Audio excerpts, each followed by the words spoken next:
Instructor Veltar's antennae twitched with satisfaction as she watched the mixed species training session unfold in the Galactic Defense Academy's primary combat simulator. The holographic environment displayed a realistic asteroid mining station under siege, complete with fluctuating gravity fields and atmospheric breaches. "Remember," she announced through the chamber's comm system, "this scenario tests your ability to maintain formation while navigating environmental hazards. Medical stations are positioned every 50 meters should anyone require immediate attention." The training squad consisted of her finest cadets.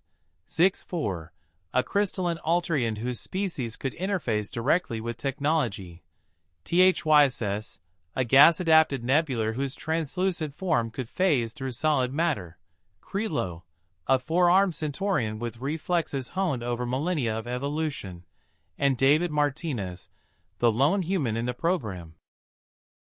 Veltar still wasn't certain why the Academy had accepted a Deathworlder. Humans came from a planet so hostile that most species required environmental suits just to survive its surface. But the Galactic Council insisted on diversity initiatives, and Martinez had somehow passed the entrance exams. The simulation began with a structural collapse. A massive support beam, weighing approximately 4 tons in standard gravity, broke free from the station's superstructure and plummeted toward the squad.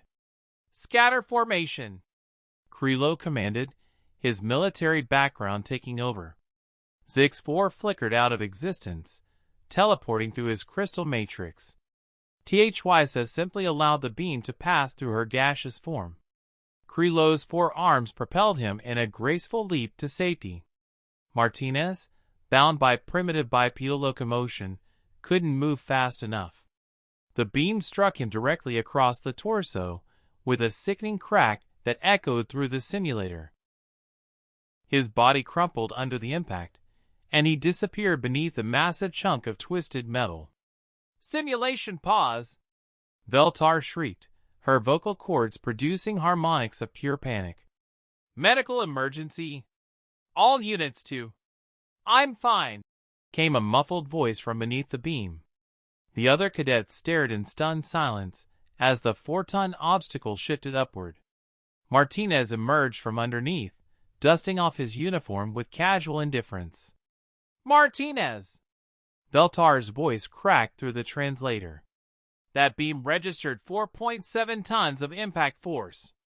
Your species' bone density shouldn't be able to. You need immediate medical attention." "Nah, I'm good," Martinez replied, rolling his shoulders experimentally. "Might have a bruise tomorrow, but nothing's broken." THYSS's gaseous form solidified in shock. "Impossible. That impact would have crushed my crystalline matrix into powder." "Your respiratory system," Zix-4 added, his electronic voice stuttering, "should have collapsed entirely." Martinez looked down at his chest where the beam had struck, then pressed against his ribs through his uniform. "Yeah, that's gonna be sore. But hey, at least it wasn't a motorcycle accident." What kind of accident?" Veltar whispered.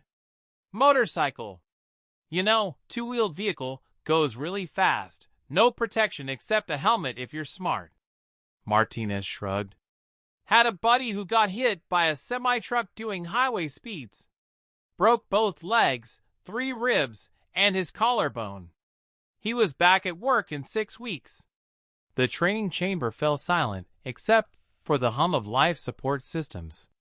"Your species," Krilo said slowly, "regularly survives impacts with semi-trucks?" "Well, not regularly," Martinez laughed. "But it happens. We're pretty tough. Had to be, growing up on Earth.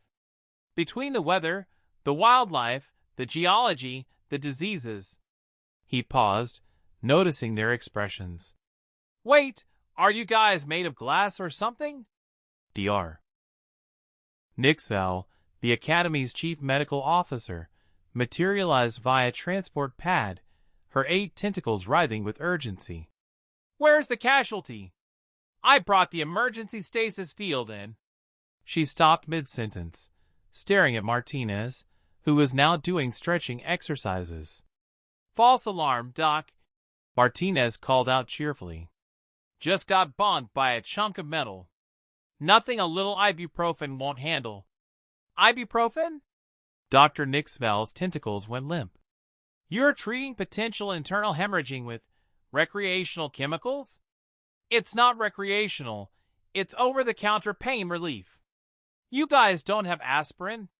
Later that evening, Instructor Veltar filed her report with trembling appendages.